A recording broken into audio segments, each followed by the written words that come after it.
Hello guys, welcome back to Zeke the Programming Guide channel. In today's video, I'll be showing you to how to allow only admin to send message on Snapchat group. So like not Snapchat, sorry, on Messenger.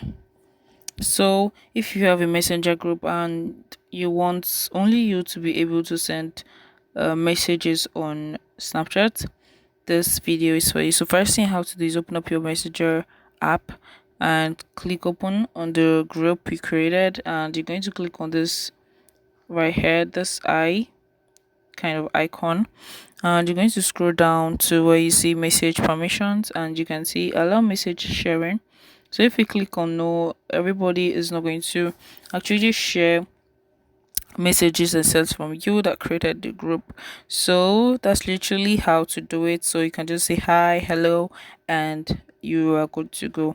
If you find this guided, please give it a thumbs up and equally subscribe to get more tips like this. Thanks for watching, guys. That's my next video. Bye.